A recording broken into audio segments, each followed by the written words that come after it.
नमस्कार दोस्तों, मैं संतोष कुमार यादव। 2023 का आगमन आपने श्रीलंका से शुरू किया। पहले टी20 सीरीज खेली, उसके बाद आपने ओडीआई सीरीज खेली और पिछले 4-5 मुकाबले टीम इंडिया के लिए ऐसे गए हैं जिनमें टॉप ऑर्डर के रन बने हैं, शुभमन गिल के रन बने हैं।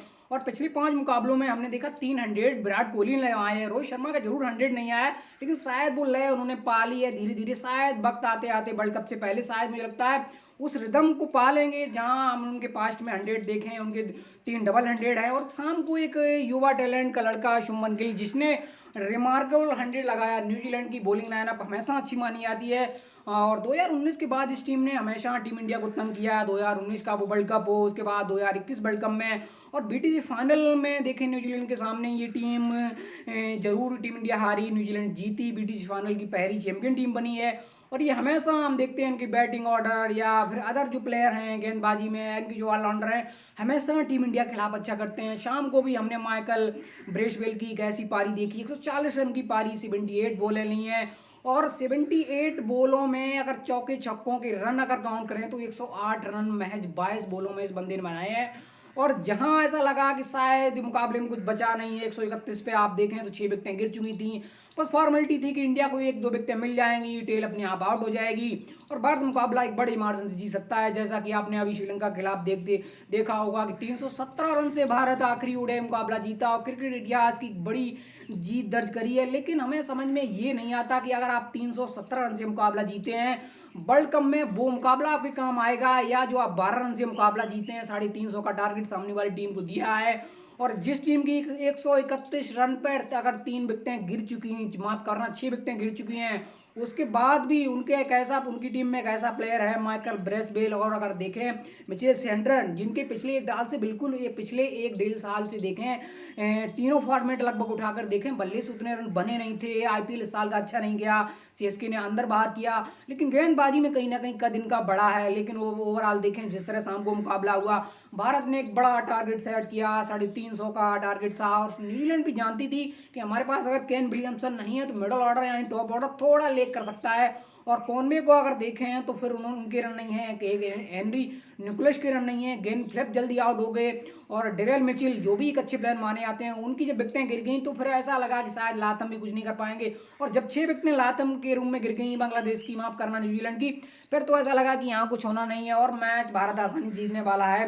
लेकिन शायद मोहम्मद सिराज की जितनी तारीफ करें उतनी कम है। और देखें शार्दुल ठाकुर का आपने जरूर खिलाया, बैट से उनके भी शायद 1-1.5 साल से रन उतने बने नहीं हैं, गेंदबाजी में वो इम्पैक्ट दिखा नहीं। हाँ, हमने कई बार देखा एक ओवर में उन्होंने 2-2 सफलताएं ली हैं और गेंदबाजी में कहीं ना कहीं हीरो पे बोले हैं, लेकिन शाम को शायद ऐसा कुछ भी नहीं दिखा है।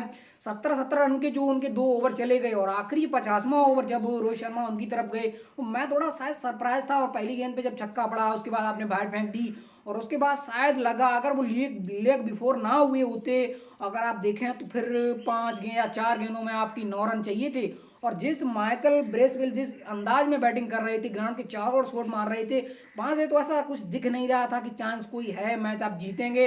हाँ, एक इन पर यही था पॉजिटिव कि आप लगातार विकेटें ले रहे थे। जब शेंटन आउट हुए, लॉकी फर्ग्यूसन आउट हो गए, उसके बाद कोई विकेट नहीं थी, आखिरी विकेट उनके पास बची हुई थी और वो भी आपने माइकल ब्रेसवेल के रूम में ले ली। और ये भी मान के चलिए मोहम्मद शमी में शायद वो चीज़ नहीं दिखी है। अदर फैक्टर पर देखें, जसप्रीत बुमराह की टीम में नहीं है, कमी साफ दिख रही है तेज गेंदबाजी में, लेकिन मोहम्मद सिराज ने वो शायद वो पेस पर बैटिंग करना सीख लिया है या बड़े मुकाबलों के प्लेयर बन गए हैं। शायद फंसे हुए मुकाबलों में कैसे गेंदबाजी करनी चाहिए उन्हें अच्छे से आता है। और 42वां ओवर हो, उसके बाद उनका देखिए 44वां ओवर, 46वां ओवर हो, उन्होंने बड़ी गोलमल गेंदबाजी करी और जो ब्रेक थ्रू एक लंबा 150 से प्लस की जो पार्टनरशिप हुई है, साथ में विकेट की इंडिया के खिलाफ ये 150 से प्लस की जो पार्टनर हुई, साथ में विकेट की सबसे बड़ी पार्टनरशिप हुई, ये इंडिया के खिलाफ सबसे बड़ी पार्टनरशिप थी। और वो पार्टनरशिप भी अगर देखें तो फिर मिचेल सेल्टर के रूम में मोहम्मद सिराज ने ही तोड़ी है। अदर गेंदबाजी तेज गेंदबाजी में अगर आपने उरमान को नहीं खिलाएंगे, भले उरमान थोड़े महंगे जाते हैं लेकिन विकेट भी निकाल को आप अगर आप देते हैं, ये भी चीज़ है। लेकिन ये भी चीज़ मान के चलिए जो शुभमन गिल ने डबल 100 लगाया और देखिए ये इंडिया में खेलते हुए इस साल ये उनका चौथा ओडीआई मुकाबला है, जिसमें उनके लगातार 200 हैं, एक 70 की पारी है, एक अच्छा स्टार्ट उनको मिला है, जो उनके लिए अच्छी बात है। और खासकर देखिए टॉप ऑर्डर में चलिए विराट की रन नहीं है, सूर्या को आपने खिलाया, उनको अच्छा स्टार्ट मिला, लेकिन एक इन पर आपकी विकेटें गिरती नहीं, छोटी छोटी पार्टनरशिप लगती रही, हार्दिक भी आउट हो गए। उसके बाद शायद सुंदर से उम्मीद थी कि हालिया फॉर्म देखें, रिसेंटली भी पास्ट में कुछ अच्छी इनिंग खेल के आई नीचे से, तो उनसे बैटिंग तो थोड़ी अच्छी उम्मीद थी, लेकिन वो भी नहीं चले। शार्दुल की थोड़ी बैटिंग की कमी दिख रही, थोड़ी लूज नहीं दिख रहे हैं, बैट से तुरंत बन नहीं रहे हैं, लेकिन गेंदबाजी कहीं ना कहीं थोड़ी ठीक थी, तो भारत ने थोड़ी बैटिंग लंबी करने के रूप में उनको खिलाया। शायद भारत अब बदलाव करेगा और मान को शायद आप अंदर लाएंगे, शार्दुल को बाहर भेजेंगे। कुलदीप ने मिडिल ऑर्डर में बड़ी जबरदस्त गेंदबाजी करी है, शायद वो इस प्लेइंग 11 में जगह बनाने के काबिल दिख रहे हैं। और मिडिल ऑर्डर में अगर आपने विकेटें ली हैं तो स्पिनर बहुत अच्छा अगर करेंगे नहीं तो फिर आप मिडिल ऑर्डर में विकेटें नहीं ले पाएंगे, और ये उन्होंने एक बार फिर साबित करके दिखाया है। और शायद 50वें ओवर में देखिए मेरा ये दिल शायद कहता था, अगर रोहित शर्मा ने अगर शार्दुल को गेंद थमाई थी तो मेरा तो दिल शायद ये कहता था कि बड़ी करेज के साथ विकेट टू विकेट गेंदबाजी जिस कद के साथ कुलदीप ने करी है, शायद 20 रन थे, शायद इतने रन काफी थे, और मुझे उम्मीद थी कि शायद कुलदीप यादव इतने रन सेव कर लेते, जो कि एक बड़ी चीज थी। ओवरऑल देखें तो शमीम वो चीज दिख नहीं रही है, सुंदर थोड़े महंगे गए हैं।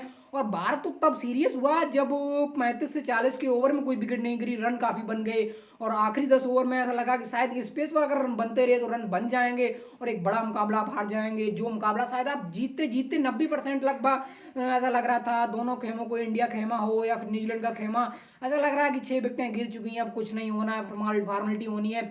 लेकिन जितना भी अगर तारीफ करें शुभमन गिल की, जितनी कम तारीफ करें, देखिए माइकल ब्लेसवेल का ये एक थ्रेडेबल जो इनिंग आई उसका एक ये भी कारण होता है, कई बार हम देखते हैं कुछ ऐसे यंगस्टर प्लेयर आते हैं आईपीएल में नहीं बिकते हैं, अंदर वो भड़ास होती है, और इंडिया के खिलाफ अगर इंडिया में अच्छा करना है और आईपीएल में अगर महंगा बिकना है तो शायद वो जानते हैं इंडिया का अच्छा रास्ता, इंडिया के खिलाफ रन बनाओ, आईपीएल टीमें आपको देखेंगी, जज करेंगी, आपको टीमें पिक करेंगी, आप एक बड़ा नाम कमा सकते हैं क्रिकेट में। ये भी चीज़ है। शुभमन गिल की रिमार्कल 100 आई, और ये लगातार अगर उनकी देखें तो फिर दूसरी 100 है, और पिछले 6 महीने में तीसरी 100 है। और देखिए कई उनके अच्छे स्टार्ट हैं ओडीआई में, उनके टेस्ट में कई अच्छे स्टार्ट थे। उसके बाद हमने पिछले साल भी बांग्लादेश के खिलाफ उनका टेस्ट में 100 देखा। T20 में शायद वो अपने आप को दबाव थोड़ा महसूस कराते हैं, इसलिए शायद वो खुल के नहीं खेल पाते हैं। और देखें, और इस तरह के मैच शायद होने चाहिए, बिल्कुल होने चाहिए। क्यों होने चाहिए? क्योंकि अगर आप देखें वर्ल्ड कप की तैयारियां आप कर रहे हैं, भले बल्लेबाज आपके चल रहे हैं, आपका टॉप ऑर्डर चल रहा है, आपका मिडिल ऑर्डर अच्छा है, आपकी थोड़ी फिनिश अच्छी है, तो आप रन बना रहे हैं, सामने वाली टीम को चैलेंज कर रहे हैं, लेकिन आपकी गेंदबाजी क्या है? जब एक सामने वाली टीम जिसकी बैटिंग अच्छी है, जिसका मिडिल ऑर्डर अच्छा है और जिसके पास अच्छे फिनिशर हैं, उस टीम के सामने अगर गेंदबाजी आप करेंगे तो ये जज कर पाएंगे वर्ल्ड कप से पहले कि कौन सा गेंदबाज हमारे लिए क्या कर सकता है, खासकर सिराज हो या समी हो। समी में शायद वो चीज़ नहीं है, मेरा मानना शायद एज भी एक फैक्टर बन चुकी है, बेस्ट अपना दे चुके हैं। बुमराह अगर आएंगे तो शायद दूसरा पेयर बनाएंगे, उरमान को आप अगर कंसीडर जितना कर लें वो आपके लिए अच्छी बात है। स्पिन में कुलदीप अच्छा कर रहे हैं, चहल भी आपके पास एक अच्छा विकल्प अवेलेबल है, लेकिन अगर कुलदीप अच्छा कर रहे हैं तो शायद आप कुलदीप की तरफ जाएंगे, और रवींद्र जडेजा अगर आएंगे तो शायद उनकी भी टीम में जगह बनेगी। अक्षर भी एक विकल्प है आपकी टीम में। हार्दिक पांड्या ऑलरेडी देखें गेंदबाजी के साथ जरूर अच्छा कर रहे हैं, और 40 से 45 में ओवर के बीच में एक जो हार्दिक का ओवर था वो भी बड़ा क्रूशियल ओवर था, जिसमें उन्होंने 6 रन दिए। तो कुल मिलाकर भारत की एक अच्छी जीत है और अच्छा मुकाबला हुआ, क्रिकेट की जीत हुई है, और दोनों टीमों अच्छा खेली हैं। भले न्यूजीलैंड का टॉप ऑर्डर जरूर अच्छा नहीं चला, उनका मिडिल ऑर्डर अच्छा नहीं चला, उनके मिडिल ऑर्डर से लेकर टेल में कुछ रन बन गए, टॉप ऑर्डर से फिलहाल कुछ रन बना दिए। डेरल मिचेल ने थोड़ी अच्छी गेंद डाली है, मिचेल सेंटर में अच्छी डाल के गए हैं।